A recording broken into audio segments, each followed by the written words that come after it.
Bonsoir à tous. On va donc vous présenter la procédure Parcoursup 2021 de cette année, donc en duo, hein. Donc moi, je vais commencer sur les aspects un peu plus techniques de renseignement du dossier des élèves.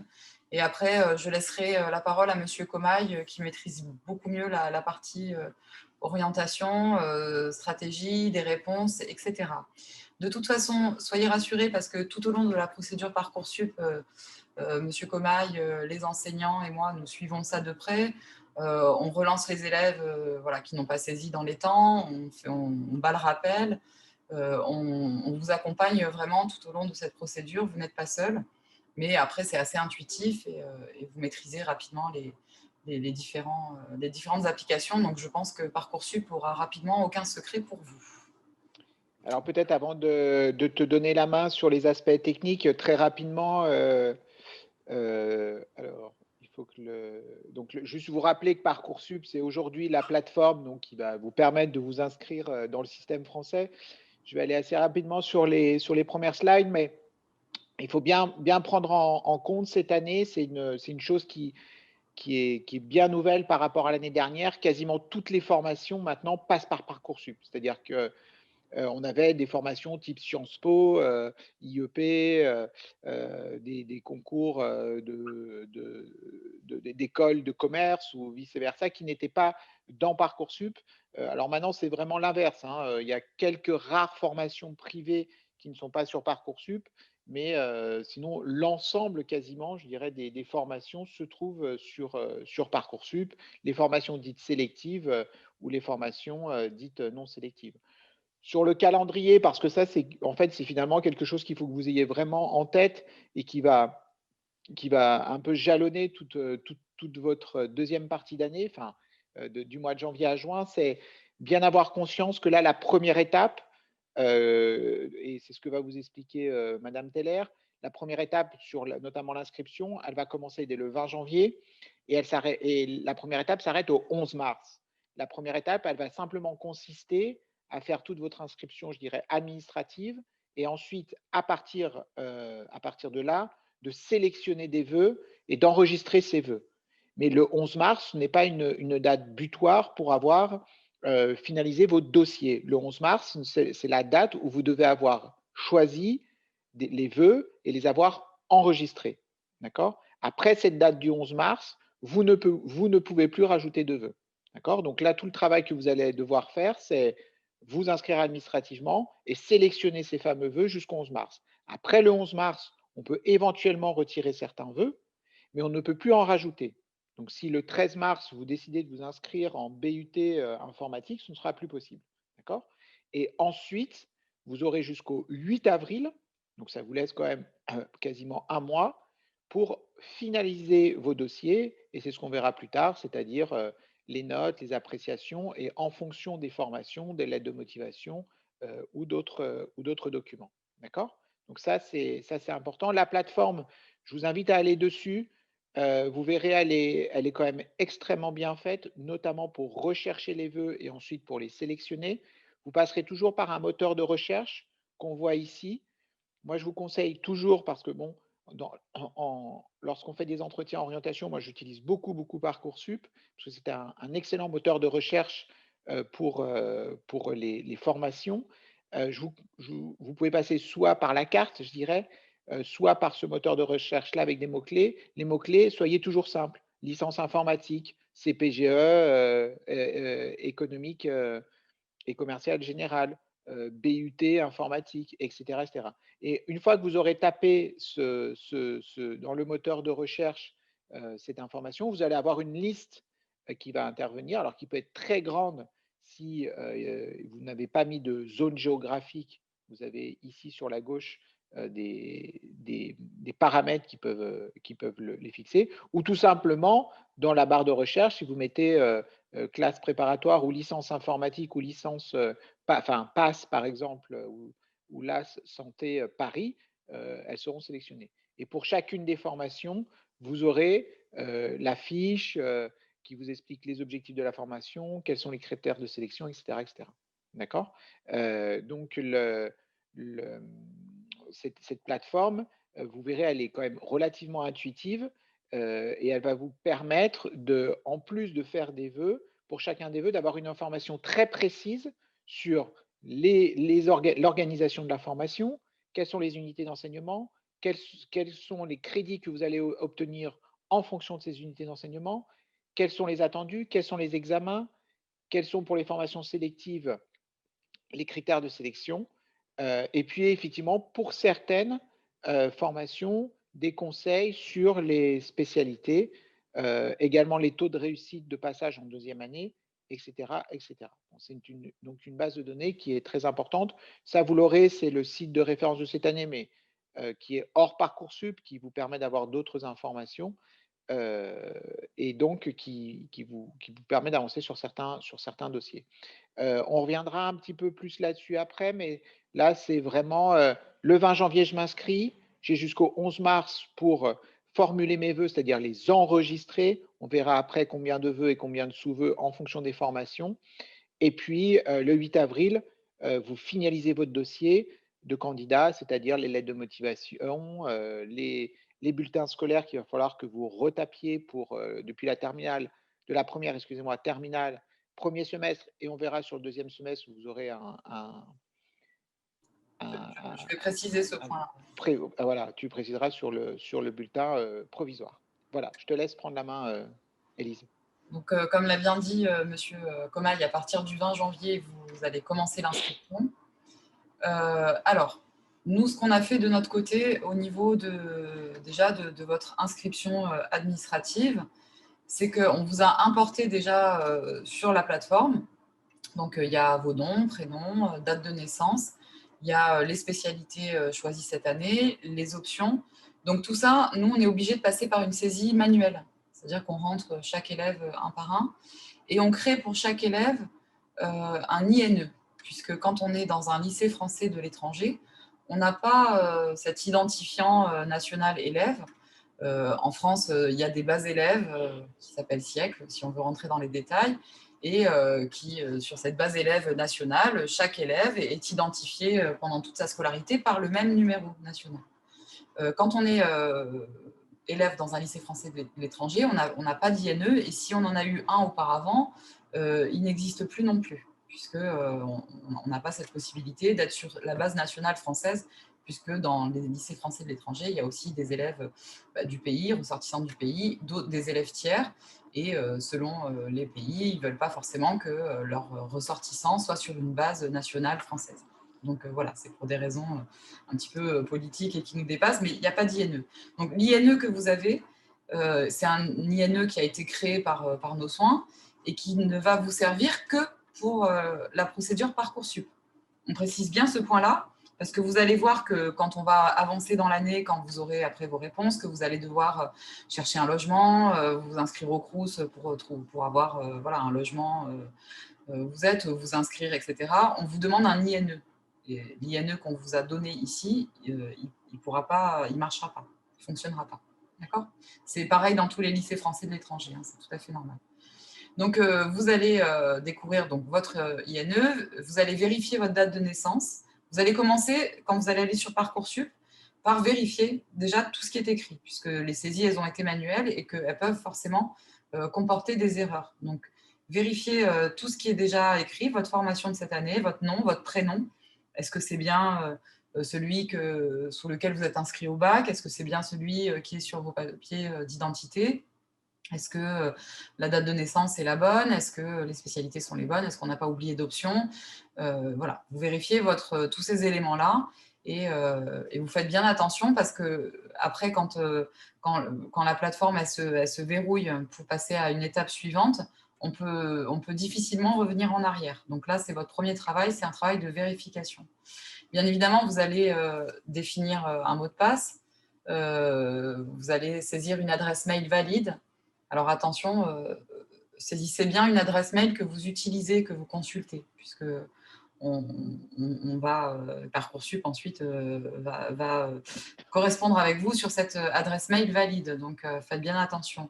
Et je ne sais plus, Loïc, mais il me semble que l'adresse mail du lycée, elle n'est pas forcément elle était conseillée. Ils peuvent mettre l'adresse mail du lycée parce que peut-être que c'est celle qui consulte le plus. Oui, oui, normalement, vous pouvez mettre jusqu'à 2 adresses si je ne me trompe pas, mais l'adresse, du lycée, c'est peut-être le plus simple dans la mesure où vous la consultez le plus souvent. Il faut en tout cas mettre l'adresse ou sinon l'adresse que vous consultez le plus souvent parce que c'est aussi sur cette adresse où vous aurez les codes. Donc voilà, à vous de la choisir, je dirais, mais c'est surtout l'adresse que vous consultez. Lorsque vous allez redéfinir votre mot de passe pour vous inscrire, donc nous, on va vous distribuer des codes hein, très rapidement. Mais lorsque vous allez définir votre mot de passe, essayez de bien le retenir, de le noter quelque part ou de le graver dans vos têtes. On peut évidemment le réinitialiser, donc c'est pas perdu, mais enfin, c'est compliqué de le faire 150 fois si les 150 élèves le perdent. Donc voilà, essayez d'être vigilant sur toutes ces procédures pour qu'on évite de perdre du temps sur cela. Et voilà, donc il y a aussi mail des parents ou tuteurs légaux qui peuvent être renseignés pour que vous puissiez avoir les alertes. Moi, je vous conseille de le faire. Comme ça, lorsque vous allez avoir les réponses sur vos vœux, vos parents les reçoivent également. Voilà, ça leur permet aussi d'être au courant et de vous aider aussi dans les choix, parce que M. Comaille va revenir là-dessus après. Il y a un moment où, un peu plus tard dans l'année, il faudra faire des choix dans des formations qu'on va vous proposer, répondre oui, non, peut-être, mettre en attente. Et peut-être que vos parents, ils peuvent être une aide précieuse aussi pour vous accompagner dans ces choix. Lorsque votre dossier est complété à 100%, voilà, c'est inscrit sur votre tableau de bord. Alors, Je te laisse passer à la page suivante. ouais.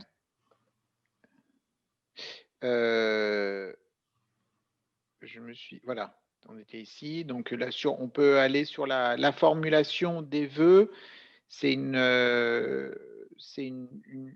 chose qui est importante, et c'est la première chose que vous allez devoir faire après cette inscription, c'est jusqu'à combien de vœux je peux faire et quel type de vœux.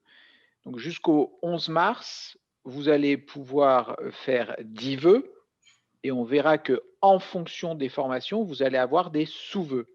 Certaines formations représentent un vœu et à l'intérieur, il y aura des sous-vœux. D'autres formations représentent un vœu, il y a plusieurs possibilités, mais il n'y aura pas de sous-vœux. On va bien les distinguer, mais vous pourrez avoir 10 vœux et 20 sous-vœux. Alors après, l'application est bien faite.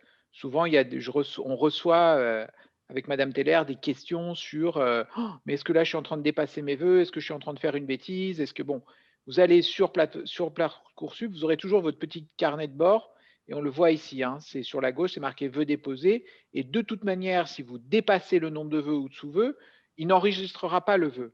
Donc vous verrez très bien le nombre de vœux que vous avez sélectionnés, ceux qui ne sont pas encore enregistrés, ceux qu'il faut enregistrer et le nombre de sous-vœux. Donc ce compteur, en fait, il vous aidera. Mais ayez en tête dans votre stratégie de sélection, déjà ça, c'est 10 vœux maximum avec à l'intérieur des sous-vœux.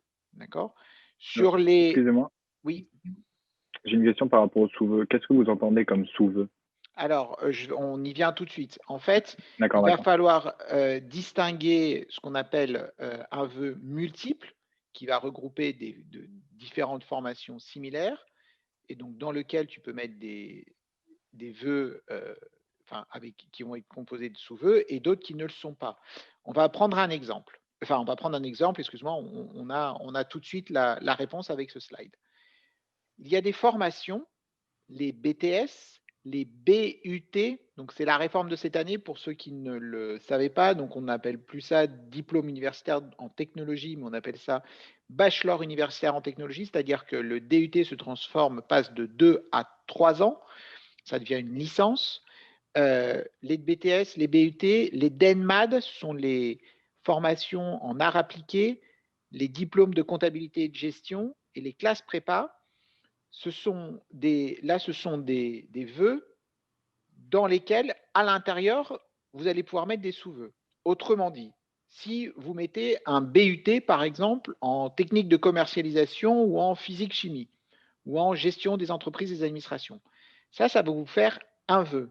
Or, des BUT gestion des entreprises et des administrations, il doit y en avoir 30, 40, 50, 60 en France. C'est-à-dire que chaque université française quasiment propose ce type de BUT.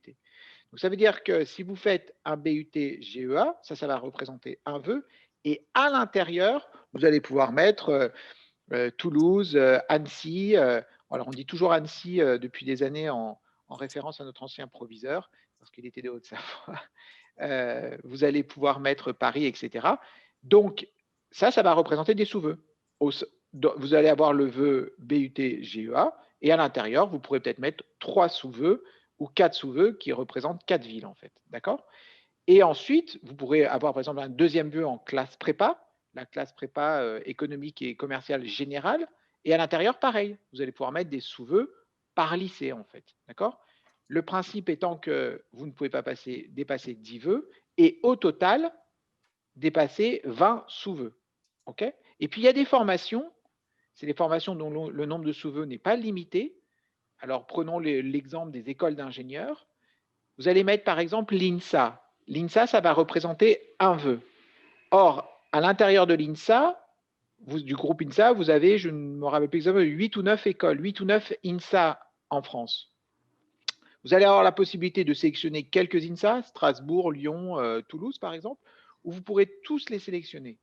Et bien, cette sélection-là ne représentera pas de sous-vœu. Pareil pour les écoles de commerce. Si on prend, je ne sais pas moi, le concours Sésame, c'est environ 10 ou 15 écoles. Le concours Sésame, c'est un vœu. Et à l'intérieur, si vous sélectionnez 10 ou 15 écoles, ça ne représentera pas de sous-vœu. Voilà. Pour les vœux multiples et les sous-vœux. Merci, mais ça va s'éclaircir petit à petit hein, quand vous allez comprendre comment fonctionne l'application. Donc là, après, sur l'application, vous allez voir que c'est très simple. Hein. Donc, vous faites un moteur de recherche. Juste, je voulais peut-être une indication sur l'appareil. Voilà, excusez-moi, juste sur ça, c'est important parce que c'est une question qui est souvent posée. Les accès santé PASS. Donc, PASS, vous savez, c'est dans le cadre de la réforme des études de santé. Donc, c'est l'accès direct au parcours santé. Toutes les universités qui proposent PASS en Île-de-France, PASS, ça va faire un vœu, mais toutes les universités qui sont en Île-de-France ne représenteront pas de sous-vœu. D'accord? Donc voilà, ensuite, vous allez apprendre à naviguer sur cette plateforme. Mais là, par exemple, vous allez marquer PASS, vous allez consulter une formation. Et chose qui est très importante, et vous, de toute manière, ça ne marchera pas. Donc souvent, on a des élèves qui viennent nous voir, mais j'arrive pas à enregistrer mon vœu. Si vous choisissez un vœu, le vœu BUT ou licence X ou Y, vous ne pourrez l'enregistrer que si vous consultez pour cette formation tous les onglets de la formation. Donc, les formations, les caractéristiques, l'examen du dossier, les réussites débouchées, contexte et chiffres, frais, coordonnées, etc. etc. D'accord? Si vous ne consultez pas en cliquant tous ces coordonnées, vous ne pourrez pas ajouter le vœu. Donc, vous verrez effectivement, là, c'est des copies d'écran de la formation. Vous aurez ensuite, sur chacun des vœux, vous devrez ajouter ce fameux projet de formation. Et puis, pour les classes prépa, internat ou sans internat, et vous enregistrez le vœu. D'accord? Donc ça, c'est jusqu'au 11 mars. Jusqu'au 11 mars, vous sélectionnez vos vœux, éventuellement vos sous-vœux. Je reprends l'exemple des BUT, des classes prépa ou des écoles des ingénieurs. Et une fois que vous avez les vœux sélectionnés, il va falloir, à partir du 11 mars, commencer à compléter les dossiers. Même si, et nous c'est ce que l'on vous conseille, rien ne vous empêche de commencer à constituer vos dossiers tout en sélectionnant vos vœux. Hein. Vous n'êtes pas obligé le 11 mars de faire tous les vœux et de commencer les dossiers qu'à partir du 11 mars. Une fois que le vœu est enregistré, vous pouvez commencer à remplir les dossiers. Alors les dossiers, c'est quoi? C'est bon, vous allez devoir mettre, bon, on le verra un peu plus dans le détail, ce qu'on appelle la rubrique Ma préférence. La chose la plus fastidieuse finalement, c'est rentrer tous les bulletins scolaires de première et les 2 premiers trimestres de terminale ou premier semestre et bulletin intermédiaire. Et là, peut-être que là, Élise, tu pourras dire quelque chose. Et pour chaque vœu, vous devrez saisir un projet de formation motivé, c'est environ 1500 caractères. Globalement, pourquoi je choisis cette formation? Et puis, pour certaines formations, pour certaines écoles d'ingénieurs, pour certaines écoles d'art appliqué ou pour Sciences Po, par exemple, vous avez des procédures spécifiques, c'est-à-dire que vous passez par Parcoursup, mais Sciences Po va vous demander ces fameux écrits qu'il faudra compléter et mettre sur Parcoursup. D'accord? Tout vœu qui n'est pas enregistré le 11 mars n'apparaîtra pas. Après le 11 mars, on ne peut plus mettre de vœu. Idem, tout vœu qui n'est pas confirmé avant le 8 avril et dont le dossier n'est pas complet ne sera pas examiné par les formations. Alors peut-être que tu peux, Élise, nous expliquer pour le second semestre. Je voulais, alors déjà, quand on dit 23h59, c'est heure de Paris. Donc nous, c'est 22h59. Donc il faut faire attention. Bon, tous les ans, de toute façon, sur le moment des confirmations, on essaye d'être avec vous. Hein, mais s'il y a des petites choses à corriger, etc. Mais voilà, il ne faut pas se tromper d'heure. N'attendez pas le dernier moment, essayez d'anticiper un petit peu cela. Sur la saisie des bulletins scolaires de première et des 2 premiers trimestres ou semestres de terminale, alors là, je veux toute votre attention, puisque vous savez, on est en semestre au lycée français. Mais pour autant, dans Parcoursup, vous verrez, ça a été renseigné de manière tout à fait éclairée, hein, c'est pas une erreur, en trimestre. Tout simplement parce que l'année dernière, quand on est passé en semestre pour les terminales, on n'a pas voulu que le bulletin du premier semestre soit la référence à renseigner sur Parcoursup. On souhaitait pouvoir éditer un bulletin de mi-semestre parce que les élèves avaient pu faire des progrès, avaient pu continuer à être évalués, avaient pu évoluer aussi dans certaines disciplines. Et on veut vraiment pouvoir vous fournir un bulletin qui est arrêté au moment le plus proche de cette saisie-là.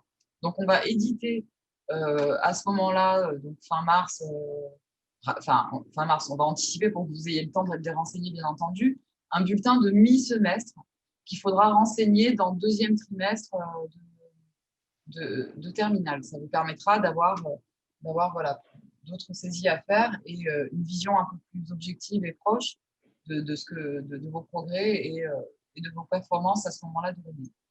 Donc, c'est pour ça, ce n'est pas une erreur. Et on vous informera lorsqu'on va éditer les bulletins. Vous devez saisir les bulletins scolaires. Vous devez saisir exactement ce qu'il y a sur les bulletins. Donc, faites attention lors de la saisie à ne pas vous tromper.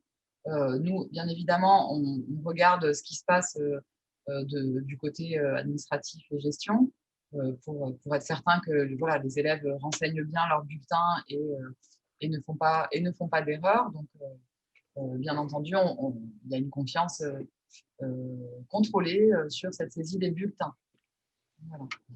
Alors, peut-être j'ai vu une question sur les vœux et les sous-vœux. Concernant les licences, et notamment pour le droit, ça c'est important.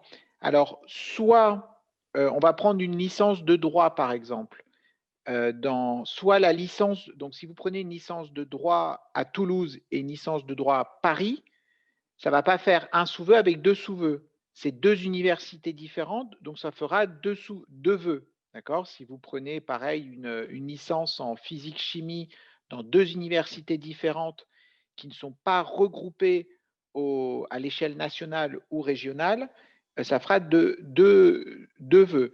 Bon, là-dessus, il ne faut pas trop vous inquiéter, c'est-à-dire que si jamais vous sélectionnez, je ne sais pas, l'université de Nantes, licence en droit, Montpellier et Paris, il y a de fortes chances que ça fasse 3 vœux, sauf s'il y a un regroupement, auquel cas ça fera un vœu et des sous-vœux. Si vous êtes dans la région, je sais pas moi, parisienne par exemple, ben dans ce cas-là, si vous faites une licence en droit et si vous mettez dans différentes universités des licences de droit, ça fera des sous-vœux. Idem à Toulouse, entre, je sais pas moi, Albi, etc. Donc, ça va dépendre des regroupements. D'accord? C'est-à-dire qu'une licence en droit ou une licence en physique chimie, une licence en maths, s'il n'y a pas de regroupement, ça fera des vœux. S'il y a des regroupements, ça sera physique-chimie, et à l'intérieur, ça fera un sous-vœu. Alors, ce n'est pas à vous de le décider, ça. C'est-à-dire que quand vous allez sélectionner, vous verrez bien si ça se met en vœu ou en sous-vœu. La seule spécificité, c'est par exemple PASS pour la région parisienne, ce sont bien des formations qui se font, qui sont là en sous-vœu. C'est-à-dire que vous allez mettre santé, mais ça va faire des sous-vœux. Alors, je vois une autre question. Merci. Ah, merci beaucoup. OK. Alors, si on continue sur le diaporama, donc la rubrique «Ma préférence», c'est quelque chose qui doit être obligatoirement saisi sur, pourquoi mes vœux formulés, quel type de formation, indiquer mes projets d'études ou professionnels. Bon, ce n'est pas une information qui va être communiquée aux universités, aux écoles ou aux classes prépa, d'accord? Elles sont seulement, transmises, aux services, enfin, les services rectoraux en cas de difficulté. C'est-à-dire que si un jour vous n'avez aucun vœu, l'université se doit de vous proposer quelque chose. Donc peut-être qu'en fonction de cette rubrique Ma préférence, elle pourra vous aider à remplir, enfin, à trouver une formation qui remplisse un peu vos conditions. Vous avez aussi une rubrique qui est facultative, mais qu'on vous conseille de remplir, qui s'appelle Activités et centres d'intérêt, qui vous permet de valoriser vos formations extrascolaires comme je sais pas, avoir fait un stage, un engagement civique, etc., etc. D'accord? Sur l'année de césure, donc ça c'est pareil, souvent c'est une question qui nous est posée par les élèves. Cette année de césure, vous allez pouvoir cocher cette année de césure. Le fait de la cocher ne veut pas forcément dire qu'elle va être automatiquement acceptée. D'accord?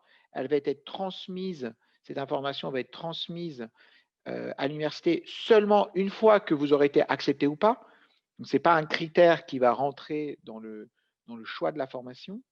Et ensuite, c'est à vous, lors de l'inscription, de voir avec l'université si elle accepte ou pas que vous fassiez cette année de césure, c'est-à-dire que vous gardiez votre place pendant 1 an. Alors traditionnellement, on voit que l'année de césure est souvent acceptée à l'université. Ça peut être plus complexe dans les classes prépa, des fois les écoles d'ingénieurs. Donc ça, c'est quelque chose que vous pouvez clairement demander, soit directement aux écoles via les contacts, soit lorsqu'on fait nos conférences au lycée, enfin les visioconférences qu'on fait avec les formations, c'est quelque chose que vous pouvez demander. Ouais. Alors, juste sur l'année de césure, un tout petit mot. Effectivement, ça se prépare une année de césure, elle ne se décide pas au dernier moment.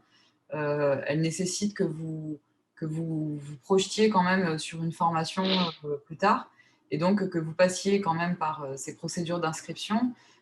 Et une année de césure, il faut qu'elle soit ensuite valorisée. Donc ça, c'est l'université qui vous aidera, une fois qu'elle a accepté votre année de césure, à valoriser votre expérience durant cette année de césure. Donc faites-vous aussi accompagner si vous souhaitez faire cette année de césure. Est-ce qu'elle doit être faite tout de suite après le bac? Est-ce qu'elle doit être faite? Est-ce qu'elle doit être faite un peu après? Donc ça dépend vraiment de chacun. Mais en tout cas, c'est important d'y réfléchir, et c'est pas quelque chose qui se décide au dernier moment parce que voilà, ça vous plaît et que ça vous séduit au dernier moment. Faites attention à ça quand même. Alors, il y avait 2 questions. Ah, Est-ce que les élèves peuvent contenir, enfin, oui, ils si peuvent vous compter voulez, sur sur notre nous? soutien en cas de difficulté. Oui, Après, ça dépend de la difficulté parce que nous, on gère Parcoursup dans l'établissement, mais on ne peut pas demander tout et n'importe quoi. Il y a des dates, il y a des échéances, et là, c'est toujours très compliqué de revenir en arrière. Par contre, oui, les élèves, ils pourront compter sur notre accompagnement, notre soutien, notre aide pour enseigner Parcoursup. On sera là pour les aider. Et est-ce que le parcours citoyen rentre-t-il dans les activités centres d'intérêt? oui. Bien entendu, si vous avez eu des engagements au lycée, ça peut être aussi en dehors, je sais pas, dans des associations, des engagements associatifs, si vous avez d'autres engagements citoyens qui peuvent être en dehors du lycée, toutes ces expériences peuvent être valorisées, vos passions, votre sport, la musique, voilà, vous avez certainement plein de cordes à vos arcs, et renseignez bien ces rubriques parce que c'est important aussi d'avoir des compétences un peu différentes que les compétences scolaires, qu'il faut bien entendu, mais vous aurez un dossier beaucoup plus enrichi si vous savez voilà, mettre en avant aussi toutes les expériences qui vous semblent intéressantes. Alors, apparemment, on n'est que 93. Il y a des élèves qui veulent rentrer. Je ne sais pas si tu peux les Moi, je accepter. vois 98, donc j'essaye. Alors, pour les projets de formation, pourrons-nous utiliser le même pour différents vœux? Alors, normalement, non. C'est-à-dire que le projet de formation va normalement être le même pour des formations où il y a des sous-vœux, et encore, ça va dépendre des formations, mais ça, vous le verrez sur chacune des formations lorsque vous sélectionnerez. Certains, par exemple, si je ne me trompe pas, pour l'INSA, un projet de formation, en fait, sera identique pour tous les INSA. Ce ne sera pas forcément le cas pour tout le monde. Je crois que ça va être aussi le cas pour Sciences Po, mais ça ne sera pas forcément le cas pour toutes les formations. Ça, de toute manière, vous le verrez. C'est-à-dire que lorsque vous allez sélectionner votre vœu et que vous allez y mettre des sous-vœux, par exemple, vous verrez, notamment sur les BUT, je pense, qu'il ne sera pas possible de faire un projet de formation pour tous les BUT GEA. Je pense qu'il y aura une lettre de motivation par BUT. Mais je n'ai pas la formation précise sur chacune des formations. Ça dépend un peu de toutes les formations. Là, on en est à peu près à 15 ou 12 ou 15, je ne sais plus, conférences depuis le début de l'année. Et effectivement, chacune des formations fait différemment. Je vous dis, l'INSA a décidé de ne faire de n'avoir qu'une lettre de motivation pour tous les INSA. D'autres souhaitent avoir une lettre de motivation par parcours. Alors mince. Je regarde. Il y a le diaporama qui est parti. Ouais, je me suis trompé. Saïr. Non, il faut que je revienne. Voilà. Il est revenu, c'est bon? Ouais, il est revenu. On était donc à la page 22. Ouais, j'ai loupé une question. Alors, au niveau des questions, il y avait le PowerPoint sera-t-il envoyé? Enfin, bien sûr. Donc, le PowerPoint sera envoyé ainsi que l'enregistrement du coup de. Ouais, le PowerPoint, on le mettra. Donc, on a créé une rubrique avec sur le site. Donc, vous avez un onglet sur le site orientation. Et sur le site orientation, sur l'onglet orientation, vous verrez, il y a un onglet vidéo. Vidéo. Sur cet onglet, il y a toutes les vidéos, c'est-à-dire toutes les conférences qu'on fait depuis le début de l'année avec les universités, plus les différents diaporamas que l'on présente tout au long de l'année. Madame Journel qui demande notre académie est Toulouse. Donc, nous, notre académie de rattachement, oui, c'est Toulouse. Mais c'était pas. Alors, sur Parcoursup, c'est marqué, je l'avais, on était là. Où est-ce qu'on était? On était 22. Page 22, donc on était un petit peu après. Voilà.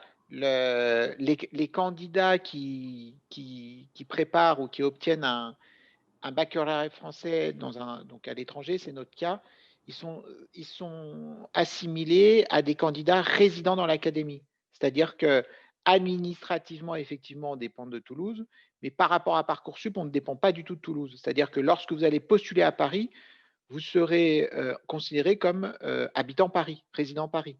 Quand vous allez postuler à Nantes, vous serez considéré comme résident à Nantes, etc. Donc ça, c'est un avantage qui est assez important pour les élèves des lycées français à l'étranger, puisque vous êtes assimilés à des candidats résidents dans l'académie, où se situe la formation, où vous allez présenter la candidature. D'accord? Donc, vous ne serez pas considéré comme élève, comme candidat de l'Académie de Toulouse, pas du tout. D'accord? Donc, il faut bien distinguer la partie, je dirais, plutôt baccalauréat, etc., et la partie Parcoursup, où là, vous n'êtes pas considéré. Voilà. Est-ce qu'il y a une autre. Non, pas d'autres questions?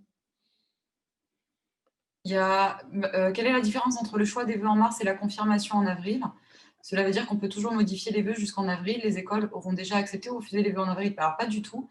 La phase jusqu'en mars, c'est une phase de renseignement de votre dossier. Et jusqu'au 11 mars, vous devez avoir mis tous les vœux que vous souhaitez. Après le 11 mars, vous ne pourrez plus rajouter aucun vœu, vous pourrez en supprimer. Et le 8 avril, vous devez simplement confirmer la saisie que vous avez faite jusqu'au 11 mars et renseigner les dossiers. Parce que pour chaque vœu, on va vous demander des pièces justificatives, des lettres de motivation. on va vous demander voilà, des différentes choses que M. Comaille a détaillées tout à l'heure, mais de toute façon, vous pourrez relire dans le diaporama. Mais les écoles, elles n'auront pas encore, on n'est pas encore à la phase où les écoles acceptent ou refusent les vœux. Hein. En avril, on clôture. Voilà, vous, votre travail, il est jusqu'en avril sur Parcoursup. Voilà, en avril, le 8 avril, c'est clôturé. Peut-on Oui, faire une licence en droit dans différentes universités donc, oui, bien sûr, vous pouvez prendre une licence en droit dans plein d'universités, c'est ce que je vous disais, c'est-à-dire que vous pouvez prendre. Après, tout dépendra si elles seront comptées en vœux ou en sous-vœux en fonction des regroupements. Si on reprend Lyon, par exemple, à Lyon, il y a différentes licences de droit, Lyon 2, Lyon 3, etc. Enfin, Lyon 3, alors c'est plus vrai à Paris, mais dans la région, je sais pas, enfin, autour de la Bretagne, entre Nantes et toutes les universités autour de Nantes, vous pouvez avoir des regroupements. C'est-à-dire qu'à ce moment-là, en fonction, souvent en région, on va vous prendre vous allez mettre université, donc licence de droit, et les licences de droit qui sont autour de la ville de Toulouse, de Montpellier, peu importe, seront considérées comme sous-vœux. Donc bien sûr, et après, vous pourrez mettre un vœu à Montpellier en droit et un vœu à Paris, par exemple. Alors, ouais. Ce que vont recevoir les formations, les classes prépa, les écoles d'ingénieurs, les licences non sélectives, ça va être votre projet de formation motivé, toutes les pièces complémentaires qui sont demandées par certaines formations. Alors, les licences, je dirais plutôt classiques, non sélectives, il y a très peu de choses à faire. Enfin, il y a le projet de formation, les bulletins et c'est tout. Il y a d'autres formations, je pense à Sciences Po Paris, par exemple, qui sont beaucoup plus complexes, ou les DENMAD ou les BUT. La rubrique activité centre d'intérêt, la fiche à venir qui sera remplie par le lycée, c'est-à-dire par les professeurs référents et par la direction du lycée. Et puis effectivement, les bulletins de première terminale et la nouveauté de cette année, les notes des 2 enseignements de spécialité qui seront passés à la fin du mois de mars. Donc ça, c'est une nouveauté, c'est-à-dire que ces 2 spécialités que les élèves passent au mois de mars, les notes seront intégrées dans Parcoursup, excusez-moi, et seront un critère de sélection en plus. Alors là-dessus, lorsqu'on interroge les universités ou lorsqu'on interroge les écoles, lorsqu'on interroge les licences sélectives, c'est pareil, chacun va avoir ses critères de sélection. Certains vont peut-être plus compter les notes de spécialité que les bulletins, ou d'autres ne vont pas le prendre en compte de manière beaucoup plus importante. Voilà, ça c'est à la discrétion de chaque formation pour savoir quelle pondération ils vont donner à ces notes d'enseignement de spécialité. Alors, juste une chose sur laquelle on est passé un peu vite, il faut faire attention parce que pour certaines formations, les écoles de commerce, les écoles d'ingénieurs, les BUT, les BTS et puis aussi beaucoup Sciences Po, vous savez qu'à Sciences Po, notamment Sciences Po Paris et dans les collèges universitaires, vous allez avoir ce qu'on appelle des oraux. Vous allez avoir, excusez-moi, des entretiens oraux. Donc, il faudra bien vérifier, lorsque vous allez sélectionner votre vœu le 11 mars, bien vérifier avant le 8 avril toutes les dates qui vous seront proposées pour un entretien en fonction de la sélection ou pas du dossier. D'accord? y aura-t-il une fiche à venir par élève ou une par vœu donc, c'est une par vœu, il me semble. Après, elle se recoupe. Oui, En tout cas, du côté de la direction, pour chaque vœu, on émet un avis. un avis, ouais, c'est ça. C'est-à-dire que pour chaque vœu de chaque élève, on émet un avis. C'est ça. C'est ça. Donc la fiche à venir, c'est en fait un document global, mais chaque vœu, effectivement, il y a un avis qui est émis par le chef d'établissement. Voilà. Et du coup, on émet un avis et on motive cet avis par des arguments, bien entendu. Mais voilà, on essaye toujours d'être dans la bienveillance, bien entendu, et d'être juste. Donc les dates pour 2021 ne sont pas encore sorties sur la date de la fiche à venir. Cette fiche à venir, donc, elle est saisie par le lycée et elle est transmise aux établissements. Donc il y a effectivement les notes de l'élève, des éléments d'appréciation des professeurs principaux et puis ce qu'on appelle des compétences transversales. Et effectivement, vous pourrez, une fois qu'elles seront saisies, vous pourrez, élèves et parents, bien sûr, sur Parcoursup, consulter ces fiches à venir. Vous allez ensuite, donc, on a vu la validation, je dirais, l'enregistrement des vœux jusqu'au 11 mars. Ensuite, on a vu la validation définitive des vœux et l'enregistrement de tous les dossiers au 8 avril. Donc ensuite, après le 8 avril, en fonction des formations, vous allez devoir peut-être passer des entretiens, vous allez devoir peut-être passer des oraux, en fonction donc de là où vous aurez postulé. Et puis à partir du 27 mai, donc du 27 mai jusqu'au 16 juillet, va commencer cette fameuse phase d'admission principale, où vous allez consulter sur la plateforme les propositions d'admission qui arrivent au fur et à mesure et en continu.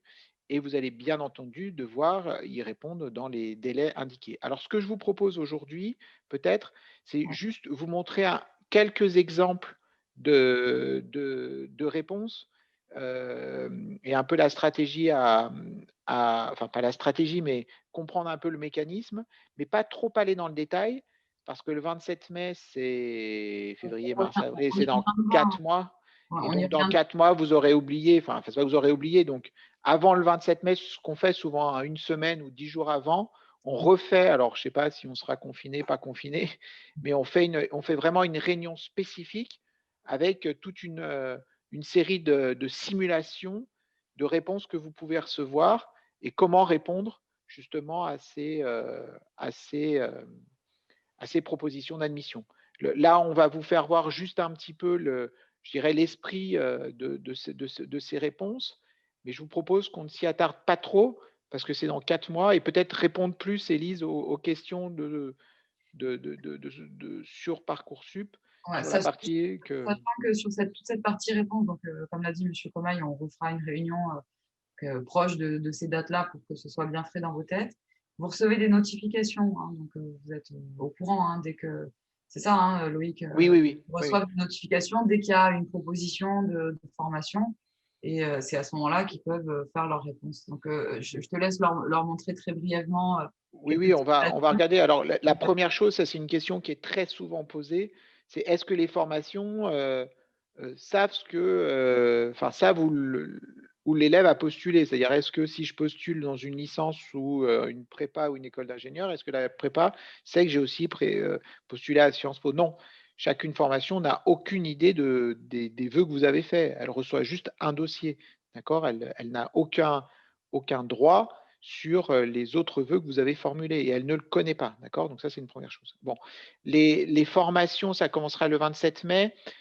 Bon, il y a 2 types de formations, hein. Une fois de plus, je vais aller assez rapidement, mais c'est juste pour avoir pour avoir un ordre d'idée.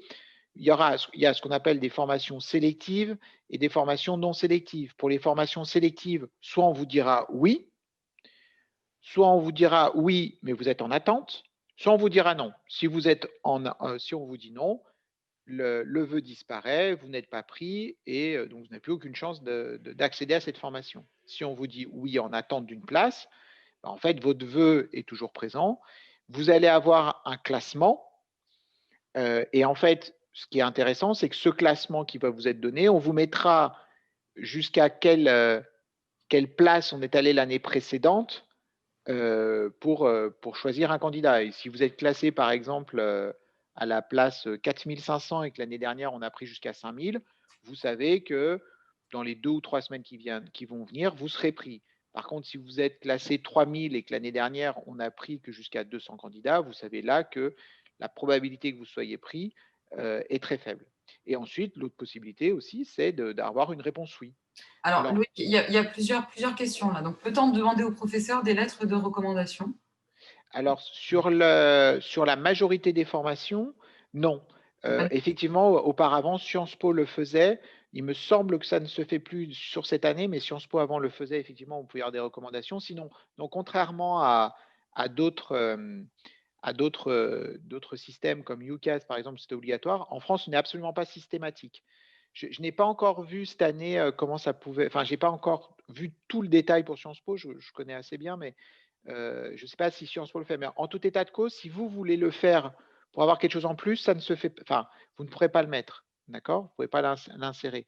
Par contre, si la formation vous le demande, là oui, on le fera, mais il faut que ce soit spécifié par la formation. Moi, j'arrive plus à voir la question, je ne sais pas pourquoi. Bon, peu Alors, importe. c'est parce qu'il y en a eu plusieurs. Est-ce que le LFCL est un centre d'examen? Oui, on est un centre d'examen à l'étranger. On est bien reconnu comme centre d'examen, mais on dépend de l'Académie de Toulouse qui gère quand même la zone ibérique au niveau des examens. On fait passer les examens ici, donc effectivement, on est bien reconnu comme centre d'examen. En temps de pandémie, si jamais les cours ne démarrent pas, en 2021-2022, les élèves peuvent garder l'inscription pour l'année suivante, 2022-2023. Alors, si les cours ne démarrent pas, les cours dans l'enseignement supérieur français, bah, les cours ils vont démarrer de toute façon un petit peu comme les étudiants cette année. C'est pas très confortable, mais ils suivent bien leurs cours en distanciel depuis le début de l'année. Et donc, le report, je pense pas qu'il puisse être demandé dans la mesure où les cours vous seront proposés en ligne. Mais on va souhaiter de tout cœur qu'on ne sera plus dans cette dynamique. En tout cas, je le souhaite très vivement. Ouais. Non, Que signifie le oui si concrètement?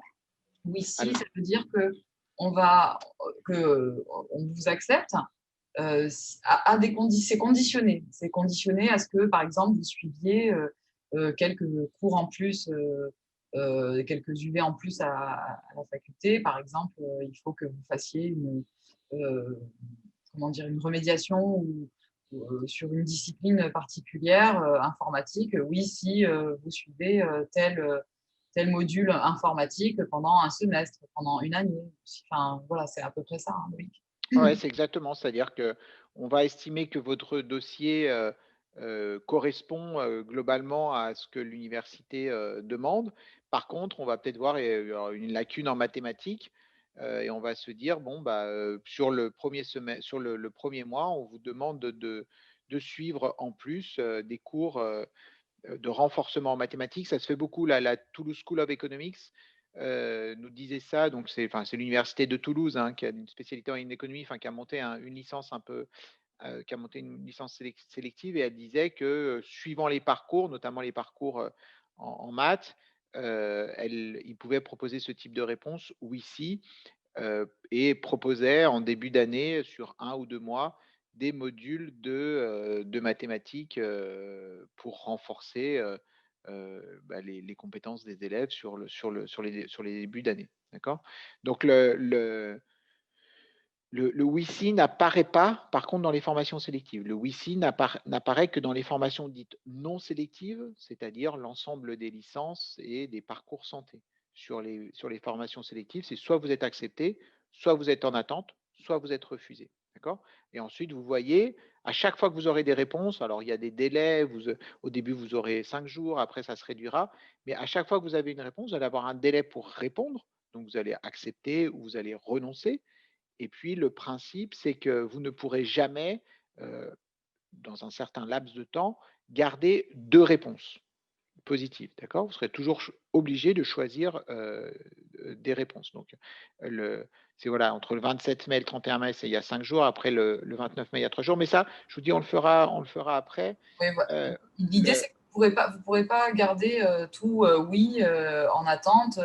Voilà, vous allez être obligé de faire des choix. Et il le faudra vraiment s'inscrire dans cette dynamique où à chaque fois que vous aurez une proposition, il faudra que vous sachiez ce que vous aviez mis de côté, ce à quoi vous avez répondu oui. Et il faudra qu'à chaque fois, vous revoyiez un petit peu votre projet ou que, voilà, enfin, il faudra être très au clair par rapport à ça et dans cette dynamique de choix. Une chose qui sera importante aussi, mais on en reparlera vraiment sur cette phase d'admission, ce sera tout ce qui est inscription administrative, hein. Si vous êtes accepté dans une formation qui vous convient, il faut s'inscrire avant le 20 juillet, le 16 juillet. Si vous êtes accepté après, ce sera le 27 août.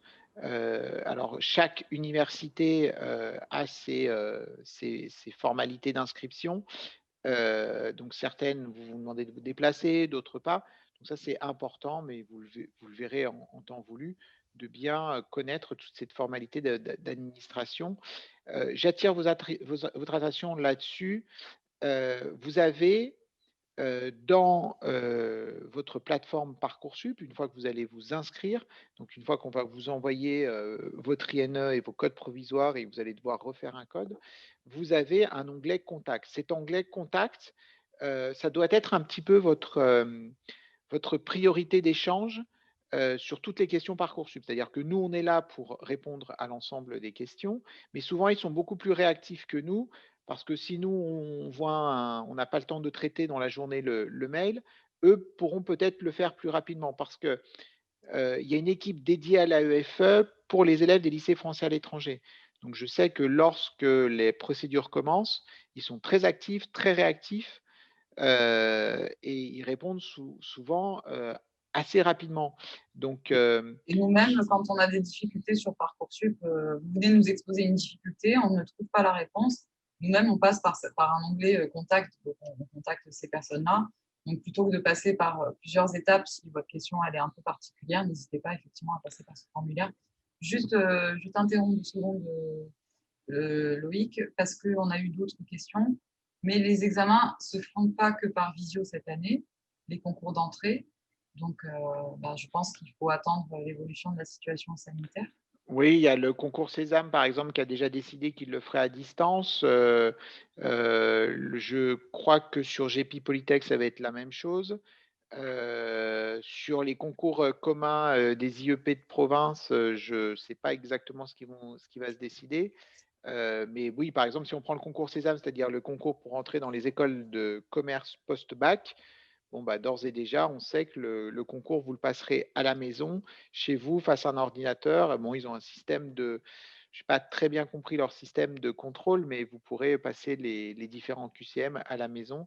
De toute manière, lorsque vous serez sur Parcoursup et vous allez par exemple vous inscrire au concours Sésame, vous allez devoir payer les frais pour ce concours et on vous donnera précisément toutes les dates pour l'inscription. Pareil pour GP Polytech ou d'autres concours. Bon, c'est vrai que là, on est à chaque fois dans l'incertitude, c'est-à-dire que je sais qu'il y a beaucoup de concours qui se sont dématérialisés. Après, je ne sais pas ce qu'il en sera pour les autres. Et notamment aussi, il y a toujours la question des oraux, notamment le Sciences Po Bordeaux qui, l'année dernière, avait demandé à ce que les élèves se déplacent. Est-ce que cette année, ils le feront par visio? Et pour Sciences Po Paris, par exemple, aussi avec les campus, je dirais les collèges universitaires en région, on va voir un peu, on va attendre un peu de voir comment ça se déroule. Mais ça va être assez flexible. Après, je ne comprends pas le rang de classement pour chaque vie. En fait, quand vous allez faire vos réponses oui ou non, là, pour simplifier, à chaque fois que vous allez mettre un oui, s'il y avait un autre oui en face, parce que vous aviez déjà dit un oui, vous aurez un laps de temps, voilà, ça dépendra 5 jours, 3 jours, 4 jours, ça dépendra de la période, pour choisir entre les deux oui. Vous ne pourrez pas conserver les deux oui. Donc, peut-on garder tous nos oui et n'y renoncer qu'à la fin du processus? Non. Justement, c'est bien ça le sujet, on ne peut pas garder ces oui, on est obligé systématiquement, on va avoir peut-être 2 oui au fur et à mesure sur quelques jours, et il faut absolument à l'échéance de date, à chaque fois qu'on va vous donner, on va vous donner des échéances, il faudra choisir entre ces 2 oui. Vous ne pourrez conserver qu'un oui à chaque fois.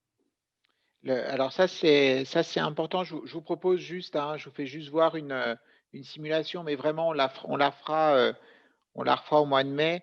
Donc là, vous avez un exemple d'un élève qui a postulé en classe prépa à l'INSA Strasbourg, à l'UTM de Belfort, dans un BUT et dans une licence physique. Donc vous voyez, cet élève, le 27 mai, il reçoit le même jour des réponses où il est en attente, des réponses où il est refusé, des réponses où on lui dit oui.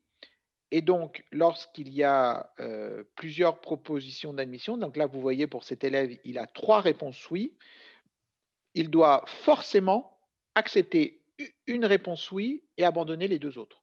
Il n'a pas le droit, alors ça ne se fait pas sur un jour, il a 5 jours pour le faire, il n'a pas le droit de garder un oui. Et tout ce qui est en attente, vous allez voir, tout ce qui est en attente, donc là on passe là-dessus, il va falloir qu'il dise s'il maintient ou s'il renonce cette attente. Globalement, là, cet élève, on voit qu'il a accepté la classe prépa à Dijon, donc il est sûr d'avoir au moins quelque chose qu'il voulait. mais on voit qu'il va renoncer à la classe prépa à Louis le Grand parce que ça ne l'intéresse pas ou parce qu'il s'aperçoit que sa position dans la liste d'attente est beaucoup trop longue de rentrer par rapport au classement de l'année dernière. Et puis on voit qu'il maintient les autres. Et puis quelques jours après, il y a des attentes qui deviennent oui, d'accord? Et donc là, c'est pareil. Il avait accepté Dijon, il a 2 autres oui. Pareil, là, il va devoir répondre entre la proposition acceptée Metz et Kléber.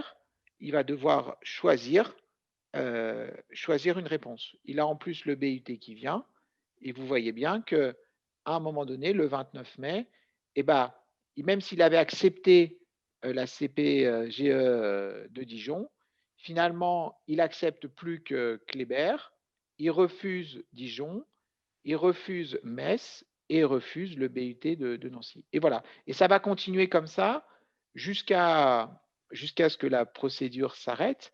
Mais très souvent, au bout de 2 ou 3 semaines, surtout dans ce lycée, la majorité des élèves ont choisi leur vœu. C'est-à-dire que les réponses continuent à arriver, mais lorsque vous acceptez définitivement, enfin, vous acceptez une proposition, il va falloir répondre dans la date limite avec toujours le même principe, le principe de n'accepter qu'une proposition. D'accord? On finit juste et lui, finalement, il accepte, c'est ce qu'il accepte, c'est Strasbourg. C'est-à-dire qu'à un moment, il se dit je renonce à l'INSA Strasbourg, à l'INSA Lyon, et je ne garde qu'une seule formation. D'accord? Donc, si vous voulez, là, on l'a fait rapidement, on le reprendra, on prendra d'autres simulations en mai pour vous faire pour qu'on se remette dans le bain de ces jeux de choix et réponses, de ces jeux de réponses, choix et réponses. Ça veut rien dire.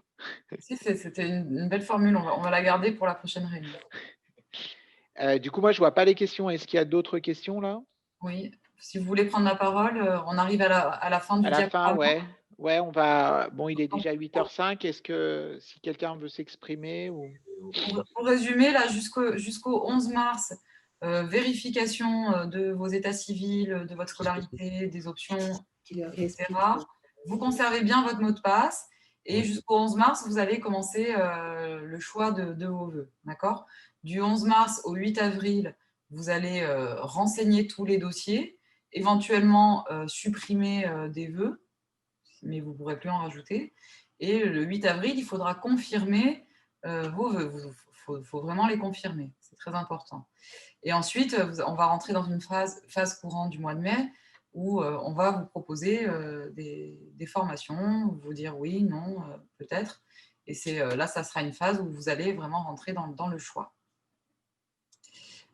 Jusqu'au 11 mars, toute modification peut être faite. Oui, ajout, suppression. Jusqu'au 11 mars, vous réfléchissez et vous faites toutes les modifications que vous souhaitez. Quand recevons-nous les mots de passe? Désolée si j'ai raté l'information. Alors non, puisqu'on ne l'a pas encore dit. Donc, on va les éditer demain matin et vous les recevrez. On avait dit que c'était par les professeurs principaux, hein, le plus simple, qui leur ferait passer les mots de passe par les professeurs principaux. Donc, ça sera fait voilà, rapidement d'ici la fin de semaine. Je pense que tout le monde aura ses identifiants. Comment Est-ce que ces décisions sont permanentes ou nous pouvons revenir en arrière si on s'est trompé? Non, quand tu as refusé un vœu, tu ne peux plus revenir en arrière. C'est pour ça qu'il faut bien réfléchir. Alors, j'ai raté des questions. Non, c'est bon. Tac, tac, tac. Comment sont faites les décisions d'admission dans les filières non sélectives, par exemple? Une université pour entrer en première année, normalement, c'est pas sélectif. Donc, sur quels critères est fait l'acceptation? Alors, en fait, il y a des formations effectivement qui sont en tension, c'est-à-dire qu'il y a des places limitées. Donc, ça va effectivement, ça va dépendre, ça pourrait dépendre de l'académie, mais nous, ça va pas nous concerner. Et puis, il peut y avoir effectivement des universités qui choisissent de réorienter ou de proposer autre chose à un élève s'il estime que l'élève n'a pas le dossier qui pourrait correspondre aux exigences de la formation. Mais sur les formations non sélectives, c'est relativement rare. C'est-à-dire que soit ce sera un oui, si, ou alors effectivement une proposition d'une autre place, enfin dans une autre formation la plus proche possible de ce qu'on demande, si on estime que ça se fait. Mais globalement, qui dit non sélectif dit la possibilité pour l'élève de pouvoir y rentrer, sauf effectivement sur ces formations qui sont en tension, c'est-à-dire où il y a énormément de demandes. Quelles sont les formations en tension, par exemple? Ce sont psychologie, santé, STAPS. D'accord. Alors, pour répondre aux questions, alors effectivement, vous avez dû recevoir l'information en parallèle.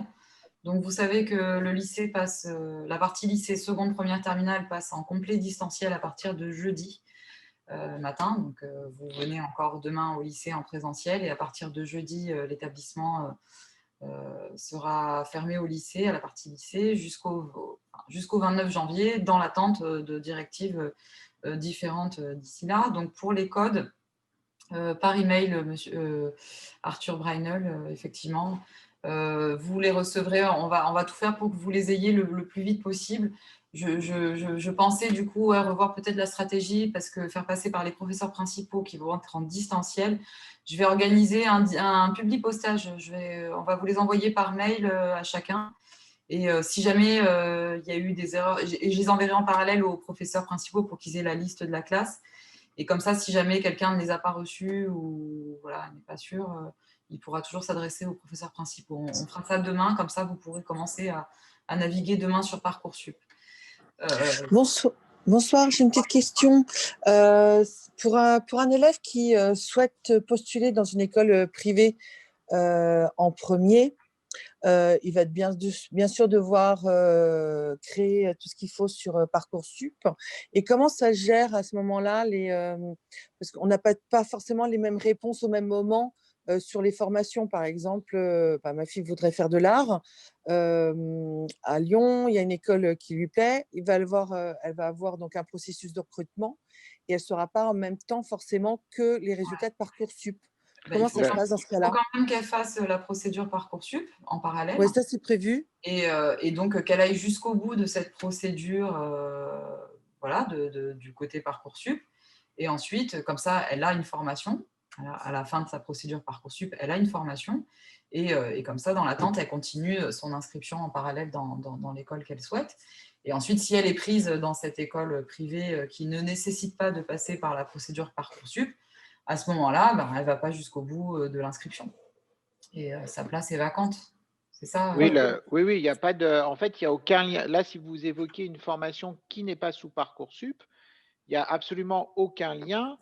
Il n'y a absolument aucun lien entre les formations hors Parcoursup et Parcoursup. Enfin, autrement dit, il va falloir jouer sur les dates, mais si jamais votre fille c'est ça le problème en fait, parce qu'en fait, elle veut faire un bachelor sur le marché de l'art. Et en fait, en université, il y en a très peu. Il y en a une à Lyon et un à Paris, à Sorbonne et puis Paris. Et ensuite, après, c'est vraiment des écoles d'art qui sont un petit peu plus privées, sur lesquelles on postule d'une façon différente, en fait, qui sont hors Parcoursup. Alors, moi, je conseille aux élèves, mais voilà, comme votre fille ou comme les élèves même qui souhaitent poursuivre au Portugal, de toute façon, de jouer la sécurité sur Parcoursup, d'ouvrir aussi leurs horizons, parce qu'il y a ce qu'on a vraiment envie de faire très fort, et puis après, il y a 10 vœux, avec la possibilité de sous-vœux. Donc, il y a quand même la possibilité d'obtenir une formation, même si ce n'est pas exactement là où on voulait aller, exactement ce qu'on voulait, mais on joue quand même. Il faut quand même mettre une certaine sécurité. Il ne faut pas demander que des formations sélectives. Il faut essayer d'ouvrir un peu les horizons. Si on veut qu'on poursuive ses études au Portugal, moi, je conseille quand même aux élèves de faire une procédure Parcoursup et d'obtenir quelque chose. Voilà, une formation en fin d'année de terminale. Ils ont ça, ils jouent la sécurité par rapport à ça. Par rapport à votre fille, il faut qu'elle fasse les vœux qu'elle souhaite sur Parcoursup sur les universités qui proposent la formation qu'elle souhaite. Après, s'il n'y en a pas beaucoup, il lui reste d'autres vœux à compléter et elle peut ouvrir ses horizons sur, je sais pas, une licence en histoire de l'art. Il y a plein d'autres formations et elle pourra regarder et fouiller justement sur Parcoursup pour jouer la sécurité et ne pas avoir rien si toutefois il y a des sélections très particulières dans ces écoles privées avec peu de place. Des fois, il vaut mieux quand même en parallèle jouer la sécurité. Merci. Alors, est-ce qu'il y a d'autres questions? Oui, s'il vous plaît. C'est juste pour l'inscription sur Parcoursup. Je pense qu'il ne faut pas utiliser l'adresse du lycée parce qu'en fait, en cas de réorientation, ça veut dire que si le vœu qu'on a fait ne nous plaît pas, et ben en fait, il faut qu'on ait une adresse qui est valable pendant 2 ans et on devrait réutiliser Parcoursup pour se Ouais. C'est pour ça qu'il faut bien renseigner les deux adresses. Ou à la limite, votre adresse mail personnelle, c'est-à-dire c'est l'adresse mail du lycée, il faut que vous puissiez, si vous regardez plus souvent les mails LFCL, la visualiser sur le LFCL en faisant histoire de bascule ou le contraire, de basculer la LFCL sur votre adresse personnelle. Comme ça, vous recevez quand même les mails LFCL sur votre adresse personnelle. Mais faites bien attention à l'adresse que vous allez saisir pour être sûr qu'elle reste valable un petit moment. Oui, tu as raison, effectivement, sur les questions de réorientation. Voilà, si c'est votre adresse personnelle, ce qu'on a toujours conseillé, il faut vraiment, vraiment que vous la regardiez, quoi. Alors, vous verrez, normalement, j'ai pu regarder dans le détail, mais chaque année sur Parcoursup, il y a aussi une possibilité de mettre des alertes avec les téléphones portables lorsque vous allez recevoir des réponses. Donc, vous pouvez aussi le renseigner. Bon, ça, vous allez le voir lorsque vous allez remplir sur la plateforme. Mais effectivement, Ouais. tu as raison, mettre l'adresse personnelle, c'est plus opportun. Ouais. Et sur les numéros de téléphone, vous pouvez en saisir plusieurs, donc n'hésitez pas à mettre le vôtre et celui d'un de vos parents pour qu'ils reçoivent les SMS en même temps. Effectivement, l'alerte sur le téléphone, je trouve que c'est pas mal parce que vous avez tendance à les regarder assez souvent, donc au moins vous êtes sûr de recevoir les messages en temps. Mais ça, vous allez le voir au moment de l'inscription sur Parcoursup, les possibilités qui sont offertes cette année. Alors, juste peut-être avant de répondre à une autre question, il y a des formations sur lesquelles c'est très nouveau, hein, donc bon, Dauphine par exemple s'est mise, mais bon, je pense que les dossiers sont pas très différents, mais je pense à Sciences Po Paris où il y a pas mal d'élèves cette année qui postulent. Demain, à 14h pour les élèves, pour ceux qui sont là, alors ceux qui ne sont pas là parce qu'ils sont, confinés, n'hésitez pas à me demander dès ce soir ou à monsieur El Yagoubi à me demander le lien pour la conférence que demain en salle 221 on fait une conférence avec Sciences Po Paris. Et donc, elle va apporter des informations très importantes sur effectivement toutes les mesures, enfin les choses à effectuer pour le dossier Parcoursup. Et notamment, vous savez, il y a ces fameux écrits à faire. Donc, il y a un timing très précis sur lequel il ne va pas falloir se tromper entre le 11 mars, après le 11 mars, le 8 avril, etc. Donc, elle va bien nous expliquer tout ça. Donc, tous les élèves qui ne peuvent pas demain assister à la visioconférence en salle 221 pour X raisons, n'hésitez pas à m'envoyer un message, hein, on est bien réservé aux élèves, pour que je puisse vous envoyer moi le lien Google Meet pour que vous puissiez entrer dans la réunion depuis chez vous. OK ? Alors, pour le bulletin de terminale, qu'est-ce que c'est que le bulletin mi-parcours? Ce n'est pas un bulletin de mi-parcours, c'est simplement parce que nous, l'année, elle est découpée en semestres. Sur Parcoursup, on a saisi une année découpée en trimestres afin que les élèves puissent avoir un bulletin de mi-semestre. Sinon, ils n'en avaient qu'un à renseigner sur l'année de terminale. C'est un peu dommage parce que d'ici entre maintenant, les conseils de classe et le mois d'avril, il y aura certainement des progrès, des évolutions, d'autres notes aussi et d'autres appréciations. Et donc, c'est un bulletin qu'on édite en plus dans le courant de l'année et que les élèves vont saisir sur Parcoursup pour valoriser leur parcours en terminale. Pour pas que leur parcours en terminale ne se résume de septembre à janvier. Ce n'est pas forcément très objectif. On édite ce bulletin pour cela. Et est-ce qu'ils vont regarder toutes les notes de l'année ou juste le premier semestre? Je pense qu'ils regardent un petit peu l'ensemble du dossier des élèves pour classer les élèves et classer les candidatures et ensuite vous donner les réponses. Ils regardent l'ensemble du dossier.